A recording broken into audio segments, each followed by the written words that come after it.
Сәлем достар, бүгінгі видеода сіздермен әрбір дастарханның сәнін келтіретін дәмі ерекше Ташкент шайын дайындайтын боламыз. Ал сіздер каналға жазылып тіркеліп лайк басып отырыңыздар. Біздің үйде осы шаймен әңгіме ерекше жақсы жүреді.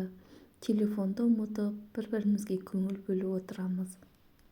Бұндай шайды демдеу үшін бізге 100 грамм нават, 1 лимон, 1 апельсин, дәміне қарай жалбыз, 2 қасық қара шай, 1 қасық көк шай қажет болады. Лимон, апельсин, жалбызды жақсылап жуып, осылай турап, барлығын арнайы шайнегімізге саламыз. Үстіне қара шай мен көк шайды салып, қайнап тұрған ыстық суымыз құямыз да жақсылап араластырамыз 1 минуттай. Сол кезде лимон, апельсин, жалбыз солардың бәрінің қош иістері шығып, бір-бірімен араласып, өте күшті болады. Дос-жарандарыңызбен, жақындарыңызбен жиналған кезде осындай дәмді шай отырыстың сәнін келтіреді. Өзінің түсі де, дәмі де, қош иісі де өте ерекше болып тұрады.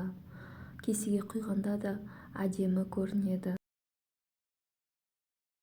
Каналға тіркеліп, лайк басып қолдап отырыңыздар. Назарларыңызға рахмет.